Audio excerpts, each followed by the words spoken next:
Growing up as a child of the 1980s, my memories of computer games runs the gamut from the primitive ones, like Facemaker in the early 80s, to Oregon Trail, that's iconic now and was really fun back then, all the way up to things like role-playing games, Sims. You can play pretty much anything on your computer now for games. It's incredible. But there was this turning point when it came to computer games in the late 80s and early 90s that I wanted to shed some light on and bring some memories back for some of you from that time. And that is the advent of the MS-DOS games, also known as Microsoft Disk Operating System games. These bring me so many fond memories of my buddy John, and I wanted to go way, way back in the day and look at some of them and share memories of them and see if any of them bring back memories for you. These pixelated games that seem simple by today's standards defined this era of the late 80s, early 90s. These games shaped the future of the gaming industry. They laid the groundwork for the more immersive, sophisticated games that are out there today. There are a few that I'll go over on this list that I have really strong connections to, and others that I don't remember but I want to share because I don't know if you out there will remember them. First and foremost, as far as MS-DOS games go, and it was the reason why I wanted to start this segment anyway, was DrSPO, the Talking Therapist. This was developed by Creative Labs in 1992, and DrSPO was a very primitive artificial intelligence program that was also a therapeutic chatbot, like your therapist. It asks you to tell him about your problems. My buddy John and I would make it say things. You could type the word say, and then whatever came after it, it would say in its robot voice. But the best thing about it, among other things, was that it wouldn't be able to pronounce words right. Common names, of course, it wouldn't be able to say correctly, so it would make you laugh if you put in someone's full name. But normal words, it wouldn't pronounce right. What kind of AI can't pronounce proper words? Naturally, if you tried to get it to swear, it would give you a warning, and then if you kept trying to type swears in, it would make this horrible high-pitched squealing noise. One thing that John and I liked to do was make it say just mashing the keys down, so it would pronounce all the different letters and symbols into just this jumbled mess.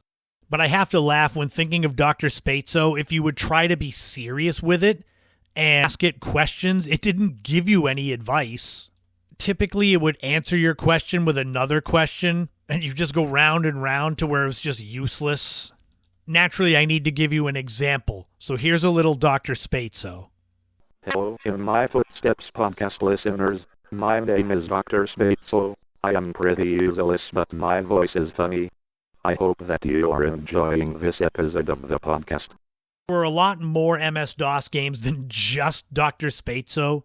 There was SimCity, which was created by Maxis in 1989, and it's basically the beginnings of all of the simulation games that are out now, like the actual Sims where you create people. But this was you being a city planner, constructing and managing your city. It's considered a sandbox-style game where you could start with kind of a blank slate and build out plots of land. And of course, with simulation games like that, you could either play it serious, or you could go the typical route and make it horrible and see all of the rotten things that could happen. Come on now. Any of you who have played The Sims, you know you do stuff like that. Build a house, put the Sim inside it, and then remove all the doors. Or create a closet without a door and just have them stand in there until they turn into an urn. Man, I'm going to have to do a Sims back in the day segment at some point. I could talk about them for hours. Another game that I have strong connections to and really made me appreciate the talents of my friend John was Doom. This was created by id Software in 1993. This is a first-person shooter game. The main character, the first-person shooter, is never named. He's either just Doom Guy or the Doom Slayer, but you've got to fight all these monsters. And it had these great 3D graphics, and it was intense, haunting soundtrack. And for 1993, it was really crazy. For gamers out there, longtime gamers, Doom is a cultural phenomenon. They still are making sequels to the games, movies based on the games. But the reason why I have such a strong connection to this game is because my friend John figured out how to kind of hack into the game and allow us to replace sound effects, monster noises with our own voices. I wish I had recorded these things that we did. The monsters would have our voices just yelling stuff. So if there'd be 10 or 12 of these monsters coming out, you just hear 10 or 12 of us just yelling. My favorite might have been turning the Gatling gun, machine gun, into a fart noise instead of bullet sounds. Just typical 15-year-old boy humor. But the fact that my buddy John went on to work in video games like World of Warcraft and Medal of Honor, working some with Blizzard Entertainment, I appreciate more now the skills that he had then. I didn't as much when I was 15, but now seeing where he's gone makes me really appreciate what I was a part of back then. There were a lot of other beloved MS-DOS games. Lucasfilm Games that later became LucasArts. They had Indiana Jones and the Last Crusade, which the movie came out in 1989, and the game was not that long after. It follows the storyline of the movie, and it's got puzzle solving, exploration, dialogue choices, the kind of a choose-your-own adventure. There were other simulation games like Sid Meier's Civilization from 1991. I love those games where you create your own tribe, basically. And again, you either do it seriously and try to make the best civilization for your people you can, or you make it terrible and you just invade everywhere. You see that a lot now. Age of Empires became a big one I played a lot. Then there's games like Wing Commander if you like the space combat simulators. It was influential due to its cinematic approach and the branching narrative that influenced the future of storytelling in gaming. That game was developed in 1990 by Chris Roberts. In researching some of the more well-known games from the MS-DOS era, I found ones like Monkey Island, which is by Lucasfilm Games, which is really kind of an odd choice. But it's a series of games following the adventures of Guybrush Threepwood, navigating through pirate-infested islands in search of treasure. Have any of you heard of that one? I'm not familiar with it. Then there was Street Rod from 1989, which was a racing game combining car customization and street racing, where you could buy and sell and upgrade your cars to dominate. It was like Fast and the Furious in 1989. But that game, it's ahead of its time because of the attention to detail in the car customization and its open world structure. The open world concept of games is something that's really popular, where you can just go and not bump into a wall, the edge of the world, like the Truman Show, when he's sailing his boat and just hits the edge of the earth. And I'm kind of glossing through some of these because it's meant to be a bit of an overview. So if you want me to go into more depth or do a part 2 of MS-DOS games, I can. But I couldn't end off this back in the day segment without another one of the games that I have such a deep connection to. And it's literally just called the Talking Parrot.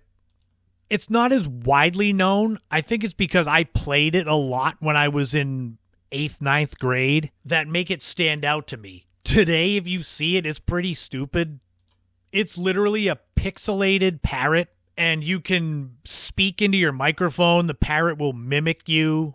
I would just like yelling and screaming and hearing the parrot do it in a higher pitched voice. But I guess in the grand scheme of games, it showcased experimentation with virtual pets and interactive dialogue. Here's the only clip I could find of Talking Parrot online for you to get kind of an idea. Hello there. Hi, how are you? Hey, buddy. Please talk to me. I'm a talking parrot. Nice to see you. Have a nice day. That video, the video of that audio that I shared, you can find on YouTube. It's got the picture of the talking parrot. This was a topic that I couldn't believe I hadn't talked about before on the podcast. DrSPO you can still play. If you type it in, you can do that. You can make him say horrible things. The trick with DrSPO is spelling out words so that he pronounces swears by not knowing it swears. These are things I learned as a 15-year-old. Today, with the amazing graphics and the depth of gameplay of computer games and video games in general, I think the youth, the young gamers today, couldn't imagine the excitement that we had playing those MS-DOS games 30 years ago.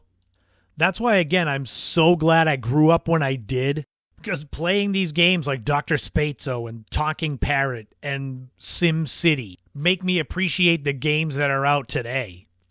But what did you think of this trip down MS-DOS memory lane? Do any of these games ring a bell with you? Did you play them? Did you learn how to corrupt them like John did with Doom? Or did DrSPO help you with your problems? Well, until next time, remember. DrSPO says you should listen to the In My Footsteps podcast all the time, or else he will ask digital number percent raised to the power of to the power of open parent times you. Good night.